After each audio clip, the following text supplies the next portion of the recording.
and read it yourself. So in honor of our risen God, I'm going to ask everyone stand. And we're going to read John 3:16 in unison. And that's the only verse I'm going to use today for this message that God has sent for you all to hear. Okay, for the sake of time, we're going to go and get started. We know. I'm sorry, I'm reading in a different Bible. I'm reading in my study Bible. I wrote down other scriptures. For God so loved the world. And he gave his only Come on, say it. Whosoever believe in him, Come on. not perish, but have everlasting life. Thank you, Lord. Thank you, Lord. You may be seated.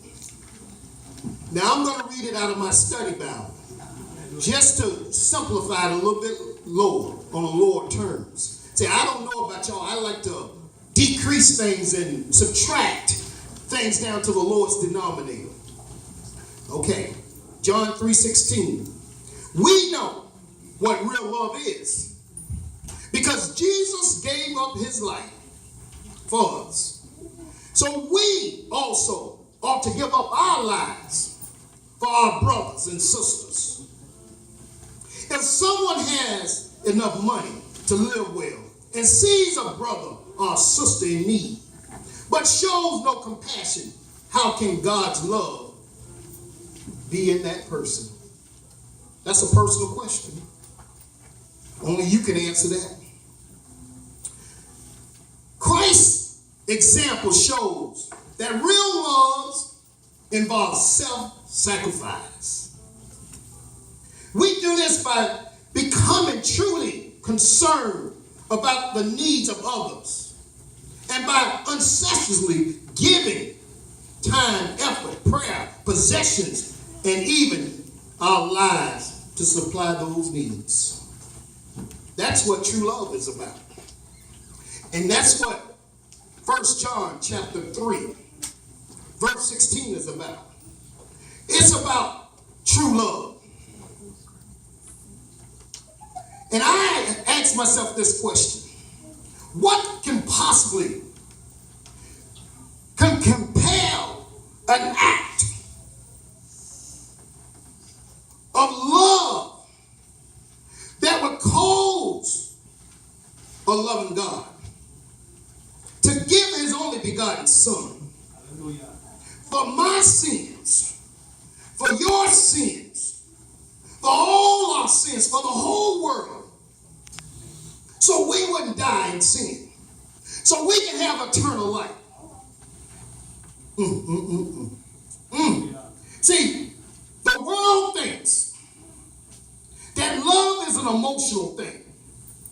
The world thinks that love is a feeling. Love thinks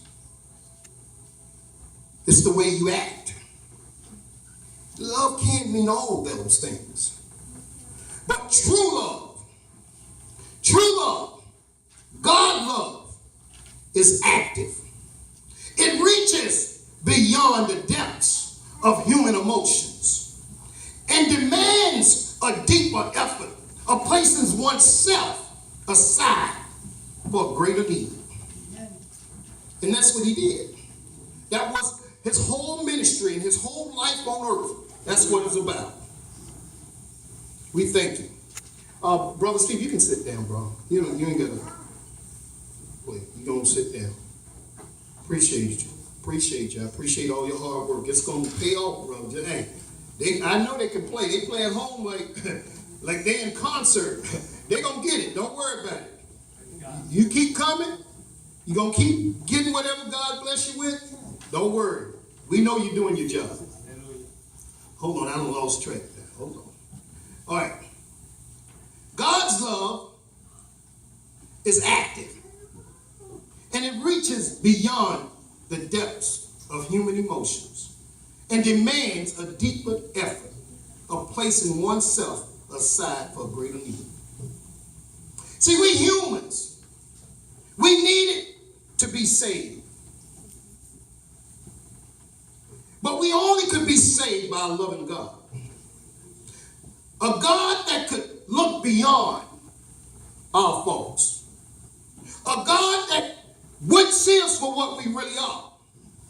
A God that would look beyond our sins and look beyond how filthy and dirty that we are. See, I don't know about y'all, but I know I was lost in sin, on my way to hell. But thank God, he saw fit to die for my sins. So we learn in Leviticus chapter 19:18.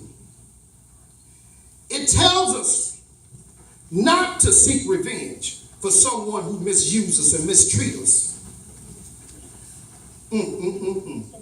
And don't hold a grudge against any one of you people. But your neighbor, love your neighbor as yourself.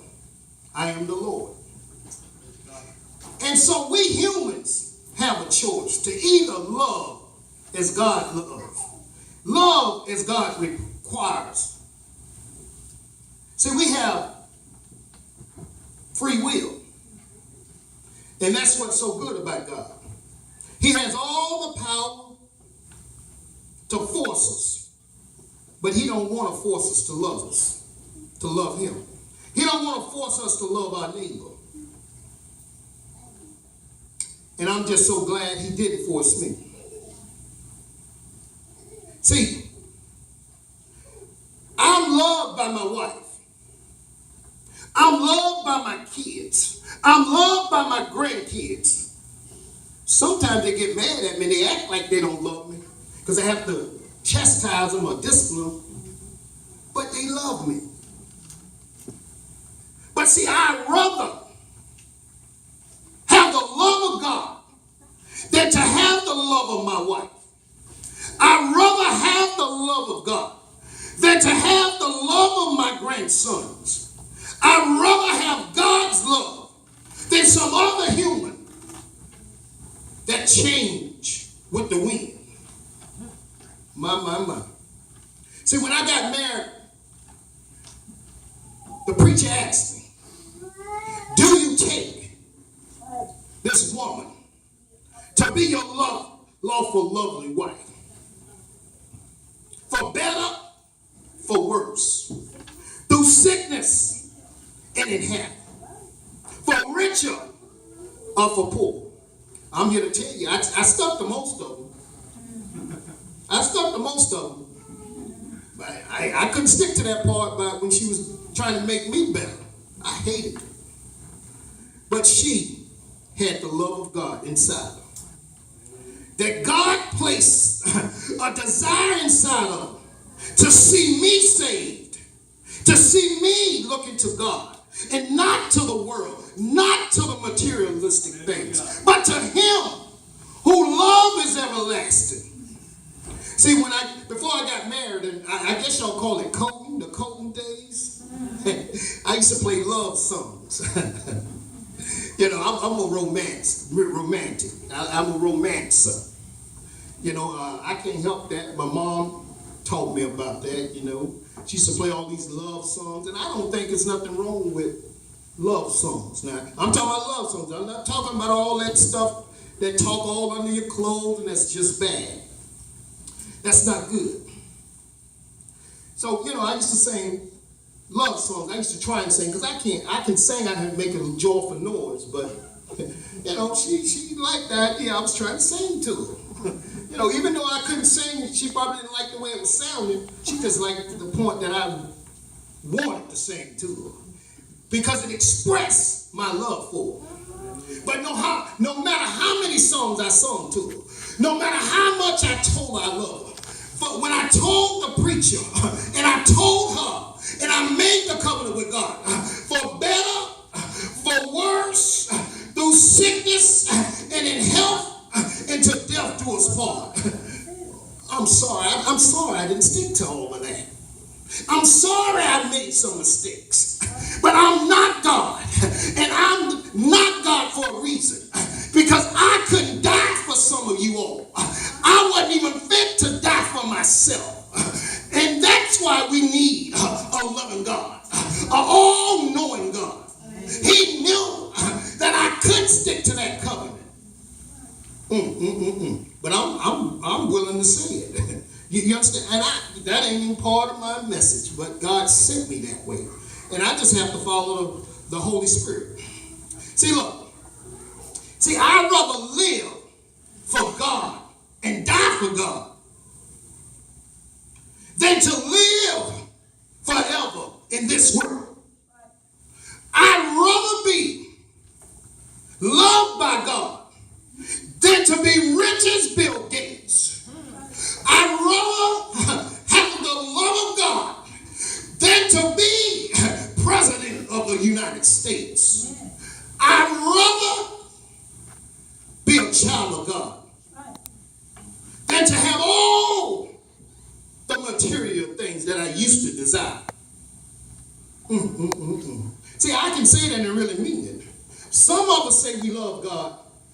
I told you earlier, love is an action word. Love is an action word. And God, he showed the action. And now, to get to the title of my message, I'm almost done. And I'm just telling you the title. See, back in the 80s, we had some real awesome love songs.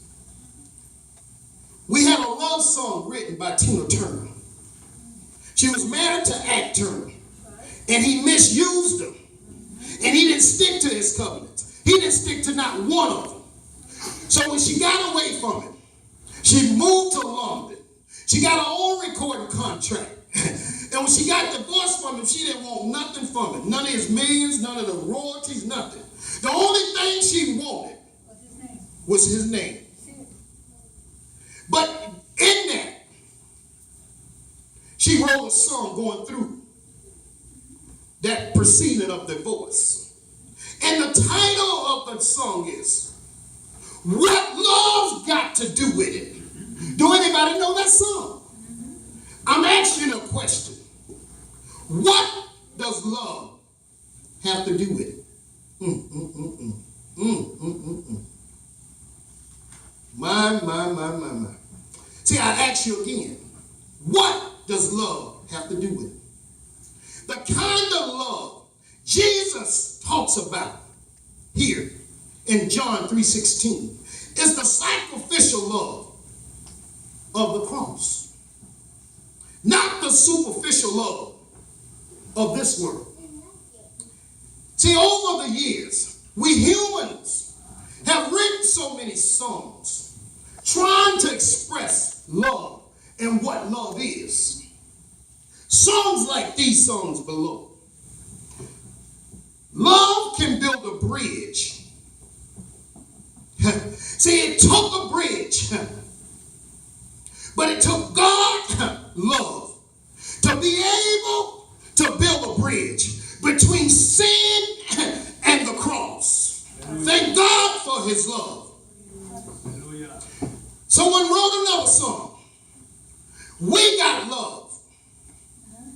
But I'm so glad that we have the love of Jesus that died on the cross for our sins. Then someone else wrote another song. Endless love. And see, God's love is as endless. It never dies. See, John 3:16 tells us, for God so loved the world that he gave his only begotten Son, that whoever believes in him shall not perish, but have everlasting life. That's endless love. I'm sure the songwriter wasn't thinking of that.